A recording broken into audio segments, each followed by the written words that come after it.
Hello and welcome to Parliament Weekly, your home for the biggest, juicy and most important news out of the Nigerian Parliament every week. I am Sharon Ebwesemi. The Senate has directed its Committee on Establishment and Public Service Matters, its Committee on Employment, Labor and Productivity, and the Committee on Federal Character to carry out a holistic investigation into the illegal employment by the Federal Civil Service Commission officers.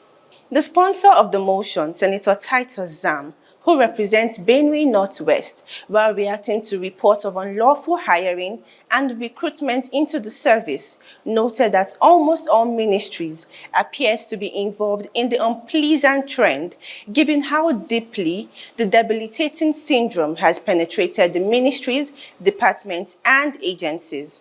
Now, while debating this motion, Zam disclosed that the federal government has discovered about 1,618 civil servants with fake employment letters. But wait, just wait a minute. Have we not heard stories of senators and honorable members benefiting from the secret illegal recruitment where their children, wards, and even their side chicks and hangers-on have been employed without due process? So the question now is, will the probe look into this too? After all, see, don't look now waiting, now dog name. So we would sit and wait to see what happens. The Senate has directed its Committee on Tertiary Institutions and TET Fund, Ethics, Privileges, and Public Petitions to investigate the allegations of admission racketeering and admission fraud in universities across the country. It also summoned the Minister of Education, Tahir Maman, the Registrar of Joint Admissions and Matriculation Board, Professor Ishaq Oloyede, and the Vice Chancellor, the University of Nigeria, Nsukka, UNN, Professor Charles Igwe, over the allegations.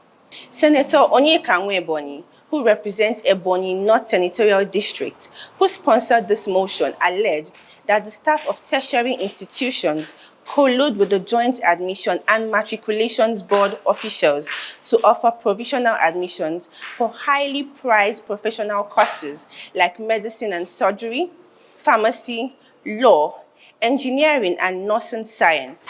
He added that this is done to shortchange some students who have already been offered admission in exchange for satisfaction, or you mean gratification. Just before I dive into the next stories on today's episode, why haven't you subscribed to this YouTube channel? No, don't look back. It is you I'm talking to. I don't know what you're waiting for. Abi, do you want us to fight? So just jejely hit that subscribe button at the bottom of this video.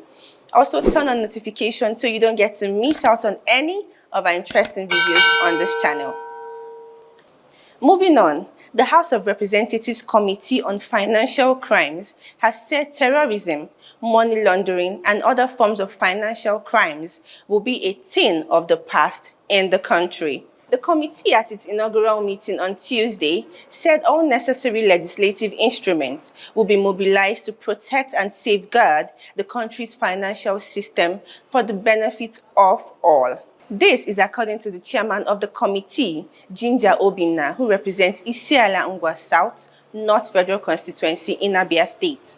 The lawmaker declared the committee's readiness to commence the process of making the Nigerian financial system safe for all at the maiden meeting of the panel on Tuesday. According to him, the committee will cover oversight of the Economy and Financial Crimes Commission and the Nigerian Intelligence Financial Unit, monitoring the agencies involved in the detection of financial crimes, money laundering, and advanced fee fraud. Okay. Honestly, this is a very positive move, I must say. It be like say, it goes soon cast for Yahoo boys. President Bola Ahmed Tinubu has signed the 2.17 trillion naira 2023 supplementary budget into law.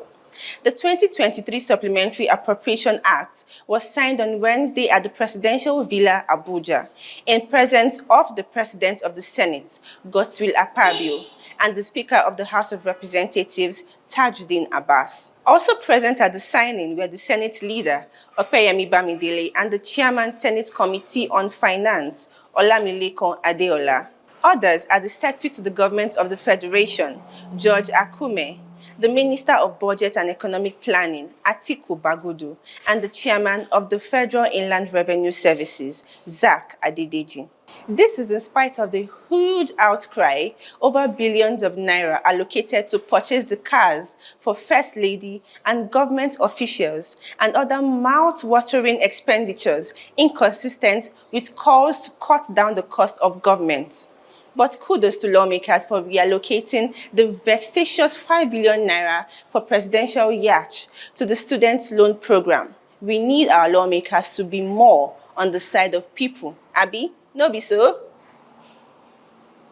The Deputy President of the Senate, Senator Barau Jibrin, has reiterated the commitment of the National Assembly to partner with civil society organizations and other government organizations to strengthen the execution of zonal intervention projects, otherwise known as constituency projects.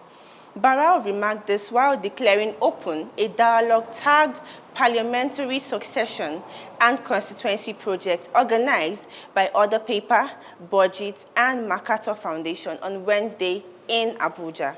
The Deputy Senate President, who was represented by his Special Advisor on Media and Publicity, Alhaji Ismail Mudashir, said the dialogue is apt as it will enable lawmakers, civil society organizations, and other stakeholders in the country to look at issues revolving around constituency projects.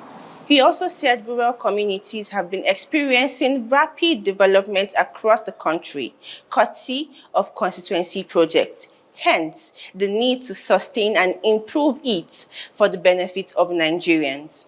Well, we have finally come to the end of today's episode. I will see you next week.